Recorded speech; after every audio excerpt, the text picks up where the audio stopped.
जय Shri Radhe ji. Welcome to रंग astro. आपकी हथेली में उपस्थित 21 अति विशिष्ट चिन्हों में से एक चिन्ह यानी कि मत्स्य का चिन्ह, फिश सिंबल, अगर आपकी हथेली में है तो इसके क्या प्रभाव आपके जीवन पर पड़ेंगे, इससे आपके जीवन में क्या सकारात्मक बदलाव आएगा और ये क्या आपके लिए सुफल देने वाला होता है, आज इसी के विषय में हम जानेंगे। जब भी आपके शुक्र और चंद्र के मध्य के क्षेत्र में यानी केतु के इस पर्वत क्षेत्र में आपके मत्स्य का चिन्ह बनता है तो इससे आपके जीवन में कई सकारात्मक बदलाव आते हैं। मत्स्य का चिन्ह यहाँ पर एक मुखी से लेकर पंचमुखी अवस्था तक विराजमान होता है। आपकी दोनों हथेली में होने पर इसके जो शुभ फल है वो कई गुना ज़्यादा बढ़ जाते हैं, और अगर एकल हथेली में ही है लेकिन अगर स्पष्ट तौर पे है तो आपके प्रारब्ध या कर्मानुसार आपके जीवन में ये फल देने का कार्य करती है। इसके क्या प्रभाव हैं और किस तरीके से आपके जीवन को बदल के रख देती है और आपके अंदर कुछ विशेष गुणों का संचार करती है, इसके विषय में आज आप स्पष्ट क्रिस्टल क्लियर जानेंगे। सबसे पहली चीज़ है शांत और सौम्य। ऐसे व्यक्ति काफ़ी शांत प्रकृति के होते हैं। मुश्किल से मुश्किल परिस्थिति में भी घबराहट होती है लेकिन अपना आपा नहीं खोते और कहीं भी नकारात्मकता की तरफ नहीं जाते। सौम्यता इनके ऊपर हावी रहती है हमेशा। चेहरे से हमेशा भोलेपन जैसी स्थिति बनी रहेगी और दिल के सच अगर पूछो तो बड़े सौम्य होते हैं। परिस्थितियाँ चाहे जैसी हो जाए, थोड़ी देर के लिए मलिनता आ जाए अलग बात है, नहीं तो काफ़ी प्रेम पूर्वक व्यवहार करने वाले और शांति से जीवन बिताने में यकीन करने वाले इनकी स्थिति होती है। काफ़ी क्रिएटिव माइंडेड होते हैं। अगर इन्हें प्रेम से इनके साथ डील किया जाए और अगर इनके जीवन में सुख चैन की स्थिति बाकी ग्रहों के अकॉर्डिंग अच्छी बनी रहे तो ये इतनी उत्पादकता, क्रिएटिविटी इनके अंदर होती है ना, प्रोडक्टिविटी, कि पूछो मत। कभी भी खाली नहीं बैठेंगे और जहाँ भी बैठेंगे ना कुछ आपके लिए बेहतर कर देंगे। योजनाएं बनाने में बहुत ही अव्वल दर्जे के लोग होते हैं। प्लानर बहुत बेस्ट प्लानिंग कर देंगे किसी भी चीज़ के। घूमने फिरने के काफ़ी शौकीन, पहाड़ों के, नदियों के, झीलों के, इन सब चीज़ों में इनकी बड़ी रुचि होती है। अच्छी बात करने वाले, सुंदर बात करने वाले, जिससे किसी का भला हो, जिससे समाज का भला हो, ऐसी बातें। कभी भी किसी भी तरीके से आपको गंदी बात करते नहीं दिखाई देंगे, गंदी बात आपको सिखाएंगे नहीं। धर्मपरायण होते हैं, यानी जिस भी धर्म से बिलोंग करते हो उसमें इनकी आस्था बड़ी बढ़ी चढ़ी होती है। उससे संबंधित जो भी कार्य होते हैं वो खुशी खुशी करने में यकीन रखते हैं और करते हैं। करुणा से युक्त दुखी जीव को देखकर, चाहे वो पशु हो, मनुष्य हो, कोई भी हो, इनका हृदय द्रवित हो उठता है और उसकी मदद जैसे भी इनसे हो सके, जितना एक कर पा सकते हैं उतने करने की चेष्टा करते हैं। हालांकि कई दफ़े जब इसकी प्रकृति आपके चंद्र की तरफ होगी तो वैसी स्थिति में क्या होगा, आपका मन करेगा लेकिन आप कर नहीं पाएंगे, तो बाद में आप कुंठित हो जाएंगे और बाद में आपको तकलीफ होगी कि शायद मैं वहाँ पर कर सकता था। ये परेशानियाँ आपके साथ कहीं ना कहीं थोड़ी सी बनी रहती है। आपके चाहने वाले बहुत होते हैं। आपके कुछ ऐसे लोग होते हैं, कभी कभी आप सोचते होंगे कि मैं तो लोगों के लिए ज़्यादा कुछ कर नहीं पाता, फिर भी लोग मुझे इतना क्यों चाहते हैं, लेकिन ये रियलिटी है। आप इसी मामले में किस्मत वाले होते हैं कि आप कभी भी बुरी परिस्थिति की तरफ आप नहीं बढ़ते, नहीं फंसते। हमेशा कोई ना कोई है जो आपका हाथ थामे होता है और आपको खींच लेता है वापस बेहतर स्थिति की तरफ, और ये आपको हमेशा आपके साथ ये चीज़ें चलती रहती है। आप अपनों पर, यानी कि जिससे आप प्रेम करते हैं उस पर आप जान छिड़कने वाले होते हैं। किसी भी तरीके से आपके ऊपर कुछ परेशानियां आ भी जाएं, उनके जीवन में कोई परेशानी ना आए, इसके लिए आप हमेशा तत्पर रहते हैं। अपनी तरफ से आप चीज़ों के उनका ख्याल करने की कोशिश आप हमेशा करते रहते हैं। ऐसा नहीं है कि आपको कोई आके पूछे, कोई कहे तब आप कहेंगे, नहीं, डाउन टू अर्थ। बिल्कुल, आपको अगर लगा कि हाँ यहाँ पे कुछ किया जा सकता है तो बिना सोचे समझे आप कर देते हो। इनफैक्ट मैं सच्ची बताऊँ तो इसकी जो मूल प्रकृति अगर पूर्ण रूप से आपके हाथों में अवस्थित है ना, तो आप कहीं रास्ते में रहोगे और कोई मान लो फ्लाईओवर है, कुछ है, और कोई ऑटो चालक है और कोई माल ढोने वाला है, उसकी गाड़ी अगर फंसे, ऐसे बंदे जाके ना कार से उतर के उसके ठेल के आगे बढ़ा देंगे। ठीक, मतलब इतना करुणा इनके अंदर भरा होता है, इतने डाउन टू अर्थ होते हैं। ये नहीं सोचते कि सामने वाला किस कैटेगरी का है, कौन से क्लास का। नहीं भैया, वसुधैव कुटुंबकम, सब अपने हैं, ज़्यादा टेंशन नहीं लेना है। सामने वाले की हेल्प हो जाए, उसके चेहरे पे स्माइल आ जाए, इन्हें सबसे बड़ी खुशी वहाँ पे मिलती चली जाती है। एकांतवास करना आपको पसंद आता है। आप चाहते हैं कि वीकली कम से कम 1 to 2 डेज ऐसा हो जिस समय कोई मुझे परेशान न करे, चुपचाप मैं किताबें पढ़ूँ, बाकी दुनिया के बारे में जानूँ, लौकिक पारलौकिक चीज़ों के बारे में जानूँ, गुड विषय के बारे में जानूँ। रहस्यात्मक विषयों के प्रति आपकी रुचि बड़ी गंभीर होती है और उन चीज़ों को आप काफ़ी तत्परता से जानना चाहते हैं, काफ़ी अंदर तक जाके जानना चाहते हैं। वो शादी अगर नहीं हुई होती ना तो दुनिया की सैर पे निकल जाता। कहीं न कहीं गुफ़ा में चला जाता, कुछ ऐसा करता, कुछ वैसा करता, अतीत को जानता, इतिहास को जानता, अंतरिक्ष में क्या है उसे जानता। ऐसी चीज़ें हमेशा आपके साथ चलती होती हैं। आप मतलब इस ग्रह के हो के भी इस ग्रह के होते नहीं, रियलिटी अगर कहूँ तो ऐसी स्थिति हो जाती है। लेकिन आपको चाहिए सब कुछ, मिल जाने के बाद उससे रुचि घटती चली जाती है, लेकिन जब तक नहीं मिलती है तब तक उससे ज़्यादा रुचि और किसी चीज़ में आपकी होती भी नहीं। ये भी प्रॉब्लम आपके साथ हमेशा रहती है। सैर सपाटे के शौकीन तो होते ही हैं, साथ ही आराम के भी बड़े पसंद होते हैं और खाने पीने के भी बड़े शौकीन होते हैं। खाने पीने में जितनी नई नई वैरायटी मिल जाए उतना ज़्यादा अच्छा है, और बाहर बाहर के जगहों पे जाके घूमना फिरना ये सब आपको हमेशा पसंद आता है।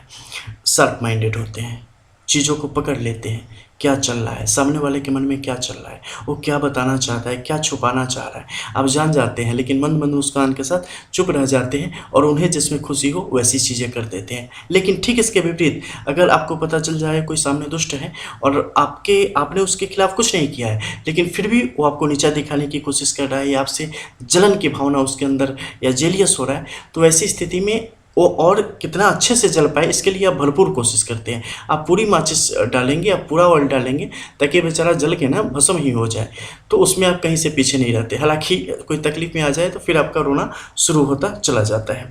पर इसके साथ-साथ एक और चीज़ है कि किस्मत कभी-कभी आपको ऐसा धोखा देती है ना, सब चलते-चलते में, कि आपको लगता है कि आप कहीं के ना रहे। ख़ासकर जब साढ़े साथी की स्थिति आती है, शनि जब भी आप पर भारी होता है, कई दफ़े किस्मत बिल्कुल आपका साथ छोड़ देती है और आपको ऐसा लगता है कि बस एक दरिया में हम फँस गए हैं, एक ऐसी नाव पर जिसमें छेद है और आपके पास पतवार भी नहीं है और किनारा दूर-दूर तक नज़र नहीं आ रहा है। ऐसी सिचुएशन आपको जीवन में कई दफ़े मिलेंगी, ख़ासकर जब आपकी एज 18 इयर्स टू 22-3 इयर्स होंगी, उस टाइम में मिलेगा। फिर उसके बाद 26 टू 29 के एज में मिलेगा। उसके बाद भी आपको 1 टू 2 इयर्स के गैप में कई दफ़े इस सिचुएशन आपको मिलेगी। और हर एक 10 से 15 दिन के बाद 15-20 दिन चलने के बाद या साल भर चलने के बाद आपको ऐसा लगेगा कि चीज़ें कहीं न कहीं छूटती चली जा रही हैं और कहीं न कहीं आप अंधेरे की तरफ बढ़ रहे हैं। ऐसी सिचुएशन भी आपके साथ चलती चली जाएगी अगर कुछ और प्लैनेट्स की मूवमेंट आपके अकॉर्डिंग अगर नहीं चलती चली जा रही है तो। अपने जीवन साथी के प्रति, यानी कि जो आपके बेटर हाफ़ होते हैं, उनके प्रति आप बड़े ईमानदार और बड़े समर्पित होते हैं। निश्चित तौर पे आप दिल-फेंक किस्म के होते हैं एक समय में, लेकिन उसके बाद जब आप किसी रिश्ते में आते हैं तो उस रिश्ते के प्रति जो आपकी ईमानदारी होती है वो सर्वोच्च होती है, सर्वश्रेष्ठ होती है, उसका कोई सानी नहीं है। आपकी आंखों में पानी सिर्फ उसी के लिए आता है उस समय कि उससे का मैं कितना ज़्यादा से ज़्यादा केयर कर सकूं, उनके लिए सारी खुशियां कैसे एकत्रित कर सकूं। संतान के मामले में आप लकी होते हैं क्योंकि आपकी जो भी संतान होती है वो बड़ी हेल्पफुल होती है और बड़ा आपका नाम ऊंचा करने वाली होती है। मोस्टली लड़की पहले होती है और कई मामलों में लड़के भी होते हैं, लेकिन लड़कियों की तादाद ज़्यादा है। तो ये आपके लिए बड़े गर्व का विषय हो जाता है और आपका जीवन आगे की एज में बहुत ही सुखपूर्वक व्यतीत होता है। आपको किसी प्रकार का नशा-पान नहीं करना चाहिए, वो आपके लिए अच्छा नहीं है। सर पे हमेशा कुछ न कुछ रखना चाहिए, नहीं तो आपको वहाँ पर विभिन्न प्रकार के इश्यूज़ आपके जीवन में उस समय आ सकते हैं, ठीक है? और ज़्यादा चिंता तनाव से आपको हमेशा बचना चाहिए, अन्यथा आप अपनी क्रिएटिविटी गँवा देंगे, आप अपने बेहतर मौके जो आपको मिलने वाले हैं, उसे आप गँवा देते हैं। लकी तो आप काफ़ी होते हैं क्योंकि आपको लाइफ में कई बार ऐसी बेहतरीन अपॉर्चुनिटी मिलेगी जो कि आपको काफ़ी आगे बढ़ाने की क्षमता रखती है, लेकिन आप किसी और की इच्छा से काम करने में कई दफ़े काफ़ी मुश्किल में पड़ जाते हैं। आप अपने तरीके से अगर चीज़ों को करते हैं और ख़ासकर जो आपको पसंद है वो करते हैं, तो आप जितना अच्छा कर पाएंगे ना, दूसरों की मर्ज़ी के काम उसका 1% भी आप नहीं कर पाएंगे, ठीक है? तो ऐसी चीज़ें आपके साथ जब भी मत्स्य का चिन्ह यहाँ पर उभरेगा तो ऐसी चीज़ें आपके जीवन में आएंगी।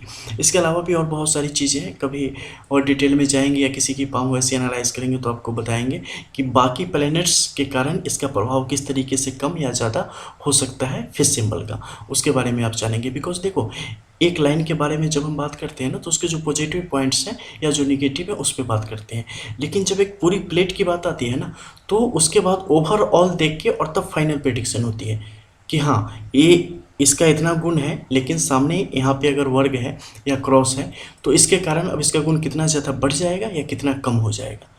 अब यहाँ पे क्रॉस है तो इसके कारण एक कहाँ कहाँ प्रभावित करेगा, किसे किसे प्रभावित करेगा, और फाइनली जब ओवरऑल फुल पाम का बोथ पाम का एनालाइज कर लेते हैं तो निकल के आता है कि प्लस माइनस करने के बाद फाइनली इनका जीवन इस तरीके से चलेगा, इनके जीवन में इस कालखंड में, यानी कि इस एज में ये होगा, इस एज में होगा, इस एज में होगा, फलानी चीज़ें करनी चाहिए, फलानी चीज़ों से बचना चाहिए।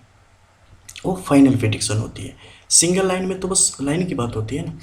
इसके अलावा ऊपर देखो, यहाँ पर जब भी इस क्षेत्र में होंगी ना तो इसका देखना त्रिभुज की क्या स्थिति है, महालक्ष्मी योग का निर्माण करती है। और ये किस तरफ है, तो ये बिल्कुल आपके मंगल की इस तरफ चलती चली जा रही है, मंगल की तरफ है। दूसरा मुख कहाँ है, राहु की तरफ है। और तीसरा क्या है, किसके सहयोग से बना है यहाँ पर, तो भाग्य रेखा के सहयोग से बना है। यानी व्यक्ति अपने कर्म से, अपने कामों से अपने जीवन को आगे की तरफ लेता चला जाएगा और जीवन में तमाम प्रकार की तरक्की और उपलब्धियों को प्राप्त करेगा। व्यक्ति को विरासत में भी धन की भरपूर प्राप्ति होगी और अपने उद्यम के द्वारा भी भरपूर धन की प्राप्ति करेगा और व्यवसाय ही करेगा, कभी भी नौकरी में नहीं जाएगा। इसके अलावा भी बहुत कुछ करेगा इसमें, लेकिन धन की स्थिति हमेशा बनी रहेगी। अब यहाँ पर मध्य में क्रॉस की स्थिति है, ये क्या दर्शाती है, एक खास कालखंड में एक नुकसान की स्थिति को दर्शाती है जो कि बड़े लेवल पर होगा। और भी बहुत सारी चीज़ें। मिलते हैं फिर, जानेंगे कुछ अन्य चिन्हों के बारे में। तब तक के लिए जय श्री राधे। और जो लोग पर्सनल पाम एनालिसिस में जाना चाहते हैं वो लोग वीडियो के डिस्क्रिप्शन में आप नीचे जाएंगे तो वहाँ व्हाट्सएप नंबर मिल जाएगी, उस पर कॉन्टैक्ट करके आप प्रोसीजर पता कर सकते हैं, फिर उसे फॉलो करके अगर पसंद आए तो आगे प्रोसीड कर सकते हैं। इसके अलावा हमारे दूसरे चैनल आरवी एनालिसिस को भी सब्सक्राइब कर सकते हैं, वहाँ से भी कुछ अनोखी जानकारियाँ आप प्राप्त कर सकते हैं। मिलते हैं फिर, तब तक के लिए जय श्री राधे।